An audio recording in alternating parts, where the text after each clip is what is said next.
कृष्ण। बोलिए जलंधरनाथ भगवान की जय। बोलिए ऋषि जाबाली भगवान की जय। बोलिए सुंधा माता की जय। बोलिए कानीवाड़ा हनुमान जी महाराज की जय। आज मैं, जैसा मैंने आप सभी को वचन दिया था कि मुझे जालोर आना है, और मैंने देखा कि प्रशासन ने पूरे जालोर को चारों तरफ से घेर रखा है, लेकिन फिर भी एक सनातनी हिंदू साधु का संकल्प कोई कैसे तोड़ सकता था। एक सनातनी हिंदू साधु के संकल्प को पूरा करवाने के लिए प्रकृति भी साथ देती है, ईश्वर भी साथ देता है। और मेरे सनातनी हिंदू भाइयों को जानकर आज प्रसन्नता होगी कि मैं जालोर के अंदर हूं, और जो मेरा संकल्प था कि सबसे पहले जालोर के किसी सनातनी भक्त के घर जाऊंगा, मैं एक भक्त के घर भी आकर के बैठा हूं। और अब 8 अगस्त तक, जब तक मेरा संकल्प पूरा नहीं होगा, तब तक मैं जालोर के अंदर रहने वाला हूं, सनातनी भक्तों के घर रहने वाला हूं। आज इस घर हूं, पता नहीं कितने दिन यहाँ रहूं, फिर किसी और भक्त के घर जाऊं। मैं तो शांति से यज्ञ अनुष्ठान करूंगा, 5 घरों की भिक्षा नित्य अलग अलग घरों से मांगूंगा, और समय मिला तो सवेरे सवेरे प्रभात फेरी निकालूंगा, हरिनाम संकीर्तन पूरे जालोर नगर में करूंगा। जालोर के हमारे बड़े पूज्य संतों ने, पूज्य रणछोड़ भारती जी बाप जी ने एक बहुत सुंदर बात कही थी कि आप जाओ कथा करो और कोई नहीं रोक सकता। उनका आशीर्वाद मुझे, फिर एक वीडियो भी उनका प्राप्त हुआ कि हो सकता है प्रशासन का दबाव आया हो, और उन्होंने ये कहा कि प्रशासन अनुमति दे तो कथा करो। मैं बाप जी का संदेश समझ गया, उनका आदेश भी समझ गया, उनका संकेत भी समझ गया कि अवैधाश चातुर्मास तो पूरा करो, अनुमति मिले तो कथा करना। अब तो जालोर की माताओं को और जालोर के भाइयों को तय करना है कि उन्हें मेरे मुख से कथा सुननी है तो वो अनुमति लेवें और प्रशासन से बात करें। ये मेरा कार्य नहीं, मेरा कार्य सिर्फ इतना है कि हिंदू साधु का चातुर्मास का संकल्प अधूरा नहीं रहना चाहिए। जालोर के सीआई साहब अरविंद कुमार जी, डिप्टी साहब गौतम कुमार जी, आप दोनों ने भारती जी बाप जी, रणछोड़ भारती जी बाप जी के उस आसन के पास मेरे पास बैठकर के एक जो बात कही ना, वो जालोर नहीं पूरे देश का, पूरे विश्व का कोई हिंदू सन्यासी स्वीकार नहीं कर सकता। आपने किस अधिकार से ये कह दिया कि आप जालोर में किसी भक्त के घर जाने की भी आपको परमिशन नहीं? ये कहने का अधिकार आपको किसने दिया? ये संविधान की किस धारा में लिखा हुआ है? संविधान के किस मूल उन उल्लेखों में है कि जहां पर ये लिखा हुआ है कि कोई हिंदू साधु किसी हिंदू सनातनी भक्त के घर नहीं जा सकता? आपका हिंदू सन्यासी आज आपके जालोर में है और जालोर के एक सनातनी भक्त के घर पर है, और अब 8 अगस्त तक यहीं रहने वाला हूं। आप चाहे आरएसी जवान लगा लो, चाहे सीआरपीएफ जवान लगा लो, चाहे चारों तरफ से जालोर को घेर लो, मुझे तो यही समझ नहीं आता। मैं आतंकवादी हूं जो मुझे इतना घेर करके रोकने का प्रयास किया जा रहा है? आप लोग कहते हैं जालोर का माहौल खराब कर देंगे महाराज। मुझे जहां तक मेरी दृष्टि में दिख रहा है, जालोर के सारे हिंदू सनातनी जागृत हैं, सबके अंदर एक आशा जगी है। और रही बात पूज्य शांतिनाथ जी बाप जी की गादी पर विराजे हुए पूज्य गंगानाथ जी बाप जी, कभी उन्होंने एक शब्द अपने मुख से ये नहीं कहा कि अवैधाश जी आप कथा मत करो। इसलिए अब हम संत तो सारे एक हैं। दबाव आता है तो ठीक है, संतों की वाणी, संतों के ऊपर नाना प्रकार के दबाव, बुजुर्ग संतों पर। मुझे तो दुख होता है कि रणछोड़ भारती जी जैसे बाप जी के ऊपर प्रशासन ने दबाव बनवा के उनसे ये बुलवाया कि कथा की अनुमति मिले तो कथा करो। लेकिन बाप जी भी बाप जी हैं। उन्होंने क्या अद्भुत तरीके से बोला कि कथा की अनुमति मिले तो कथा करना, अर्थात कथा अनुमति मिलने पर करना, लेकिन चातुर्मास संकल्प को आपको बिल्कुल करना चाहिए। आज देश के सारे बड़े बड़े संतों का मुझे आशीर्वाद मिला।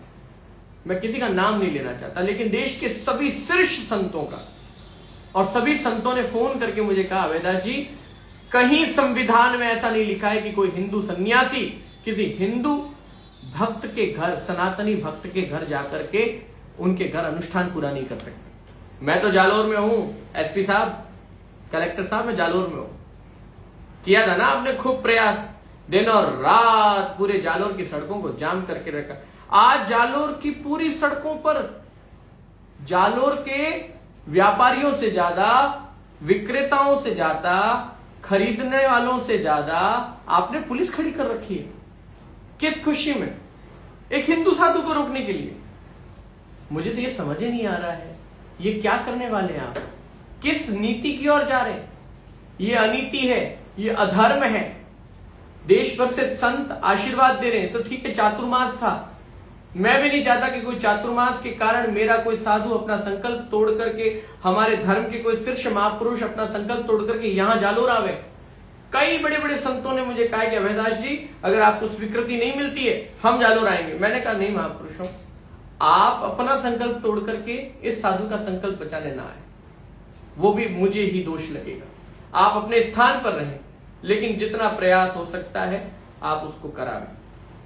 एक बहुत दुखद बात हिंदू समाज से मुझे सुनने को मिली इन 2 दिनों में, मैं हाथ जोड़ के निवेदन करता हूं, आप मेरी हत्या करने का काम करेंगे अगर ये सवाल उठाएंगे कि अभयदास जी महाराज ये सब राजनीति के लिए कर रहे हैं। ये धर्म नीति है, मैं कितनी बार समझाऊं।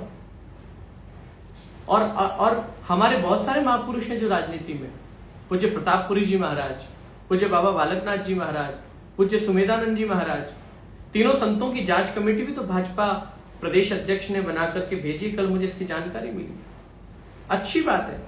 अगर वो संत राजनीति में नहीं होते तो आज किसी हिंदू साधु का पक्ष लेने के लिए कौन आता। तो अच्छी बात है, जो संत राजनीति में है उनका सम्मान करो, इसको हल्के में मत लो, लेकिन स्वामी अभयदास को आप कभी राजनीति से मत जोड़ो। मैं अंतिम सांस तक किसी राजनीतिक पद के लिए नहीं बना हूं, मेरे स्वभाव से विपरीत है। कोई वक्ता अगर अच्छा बोलना जानता हो, कोई वक्ता कई भाषाओं को जानता हो, कोई वक्ता धर्म ग्रंथों को पढ़ करके कथा के माध्यम से जन जागृति का कार्य करता हो, तो इसका मतलब ये नहीं कि वो नेता है। हां मैं नेता हूं, मैं धर्म नेता हूं। हां मैं नेता हूं, मैं शास्त्र नेता हूं, मैं हमारी धर्म संस्कृति का नेता हूं, मैं शासन का नेता नहीं हूं। और मैं अंतिम सांस तक अपना सौभाग्य समझूंगा। मुझे ये मेंबर ऑफ पार्लियामेंट बनने का कोई शौक नहीं है, मैं मेंबर ऑफ परमात्मा ही ठीक हूं। वो तो एमपी 5 साल के होते हैं, 10 साल के होते हैं, 20 साल के होते हैं, 50 साल के होते हैं। मैं आजीवन पर्यंत एमपी हूं, मेंबर ऑफ परमात्मा। और ये आदेश संतों ने दिया। 25 साल तो हो गए मुझे एमपी बने हुए। मैं परमात्मा का सदस्य हूं, उनका संदेशवाहक हूं, या उनको प्राप्त करने वाला एक मार्ग का अनुग्राही। मैं तो वो चलने वाला, मैं तो उस मार्ग का अनुसरण करने वाला। और मेरी माताओं, आप सुबह से अलग अलग स्थानों पर मुझे ढूंढ रही थी, मैं आपसे क्षमा प्रार्थी, मुझे माफ करें मेरी माताओं। मैं बहुत प्रयास किया, लेकिन बहुत घूम घूम करके मुझे आना पड़ा। ये दुख का विषय है कि एक हिंदू साधु को अपने भक्तों से मिलने के लिए इतना संघर्ष करना पड़ा, ये बिल्कुल स्वीकार्य नहीं। जालोर के कलेक्टर साहब, एसपी साहब, ये तुगलकीय फरमान लेके क्यों घूम रहे? मेरा दोष क्या है? मैंने प्रश्न किया कि मुझे माताजी मंदिर दर्शन करना। मेरा दोष क्या है? मैंने प्रश्न किया अवैध मजारे हैं तो उन्हें हटाओ, अगर मजारे वैध हैं तो उन्हें रखो। ये प्रश्न सिर्फ जालोर का नहीं है। मैं तो पिछले 7, 8, 10 वर्षों से जहां कथा करता हूं सब जगह इन बातों को फैलाता हूं। और ये हिंदू होने का कार्य है, एक संत का कर्तव्य है। ये नेताओं का विषय है ही नहीं। अगर हमारे हिंदू मंदिरों को, हमारे विरासत को, हमारे इतिहास को कोई छेड़ने का प्रयास करेगा, अतिक्रमण करने का प्रयास करेगा, कोई आकर के आपके घर पर, आपके किले पर, आपकी सरकारी जमीन पर, ओरण पर, गौचारण भूमि पर, गौशालाओं पर, पूरे के पूरे हिंदू गांव पर बोर्ड लगाकर कहेगा ये तो वक्फ बोर्ड की संपत्ति है, स्वामी अभयदास कैसे सहन करेगा? और मेरे जैसे हिंदू और करोड़ों लाखों सन्यासी जो देश के अंदर रहते हैं वो कैसे स्वीकार करेंगे? देखिए, हम राजस्थान के संतों को तोड़ने की कोशिश तो आपकी नाकाम रही है एसपी साहब। खूब प्रयास किया ना आपने संतों को मेरे खिलाफ एज अ वेपन यूज करने का, लेकिन अब तो हम संत एक हो गए। मैं जालोर आया हूं तो मैं सीरे मंदिर भी जाऊंगा। मैं तो पहले आपका अहंकार तोड़ना चाहता था, नहीं घुस सकते आप किसी सनातनी के घर। आ गया महाराज, सनातनी के घर में बैठा हूं। थोड़ी देर पहले ही उन्होंने आग्रह किया तो मैंने कहा पहले लाइव आऊंगा फिर प्रसाद भी लूंगा।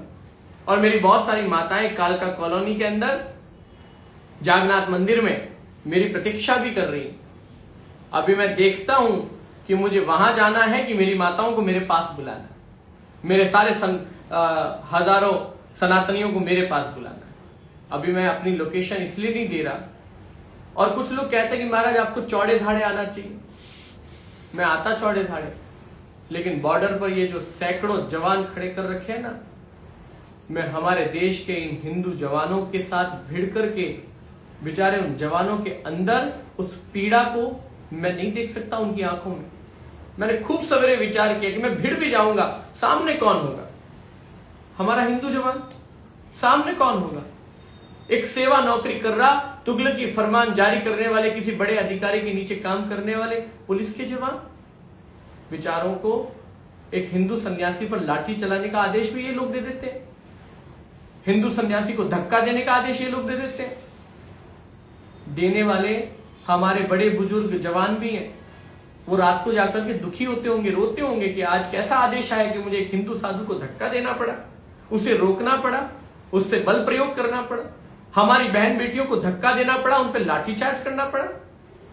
अरे एसपी साहब, कलेक्टर साहब, आपने 200 से ज्यादा महिलाओं पुरुषों पर एफआईआर अज्ञात नाम से दर्ज कर दी दबाव बनाने के लिए, जबकि ये एफआईआर कुछ भी नहीं है, मैं जानता हूं। और अगर कुछ है भी तो जारी करो ना। मैं तो हूं जालौर में, आज आया हूं, 8 अगस्त तक अब यहीं टिका रहूंगा। दुनिया की कोई ताकत स्वामी अभयदास को भेजने की हिम्मत नहीं करे, क्योंकि एक साधु का संकल्प उसके लिए सबसे श्रेष्ठ होता है।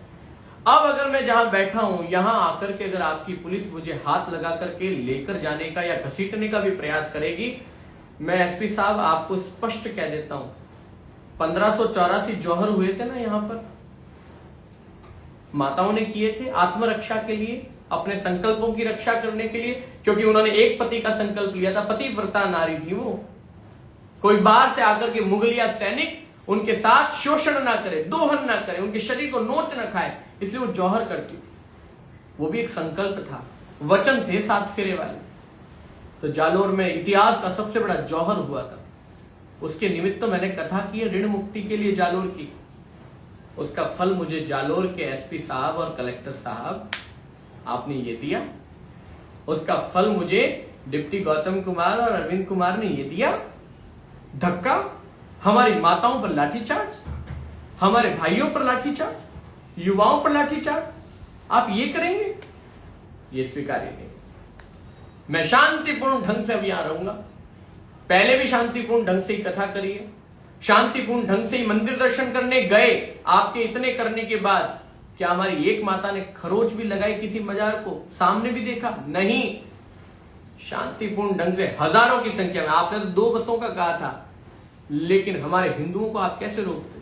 आपने सीढ़ियों पर जवान खड़े किए। हिंदू तो पहाड़ों पर चढ़कर, बजरंगबली के भक्त है ना, हर किसी में बजरंगबली आ गए। मैंने तो पंडाल में कहा था कि बजरंगबली अब तो सब में प्रकट होंगे। हर इंसान में, सनातनी में बजरंगबली प्रकट हो गए और सभी अलग अलग पहाड़ के अलग अलग कोनों से कूद कूद कर आकर के माता जी के सबने दर्शन किए। जालोर के हजारों लोगों ने मेरा स्वागत किया। उस स्वागत का अपमान करने का कार्य एसपी साहब, कलेक्टर साहब आपने किया। रातों रात मुझे जालोर से तखतगढ़ भेज दिया, मेरा संकल्प तोड़ने का कार्य किया, मुझे ओछा कराने का, बदनाम करने का, नीचा दिखाने का कोई बात नहीं। यश और अपयश, सम्मान और अपमान साधु का जीवन में कोई वक्त नहीं रखता। खूंटी पर टांग करके हम संन्यास लेते हैं, यश और अपयश हम इससे मुक्त हैं, इससे परे। कोई मुझे प्रशंसा करे, इससे भी मैं फूले नहीं समाता हूं, इससे भी मैं चौड़ा नहीं होता, इससे मैं बहुत ज्यादा अपने आप में गर्वीला नहीं हो जाता कि मेरी प्रशंसा हो रही है। और कोई मेरा अपमान करे तो मैं टूटता और बिखरता नहीं। मुझे कुछ लोगों ने कहा कि गुरुदेव, जालोर में आपका जो डेकोरम था, आपका जो लेवल था, लोग कहते थे कि आपकी तो पहुंच ऊंची ऊंची है। किसी के संबंध ऐसी घटनाओं से टूटते नहीं, मजबूत होते हैं।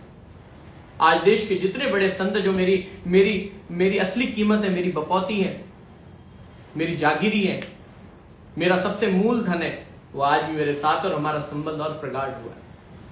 मैं गर्व के साथ कह सकता हूं कि भारत के शीर्ष 10 संतों में से मैक्सिमम अधिक से अधिक संतों ने फोन करके कहा कि अभयदास जी हम आपके साथ और हमारे बालक के साथ कोई गलत नहीं कर सकता।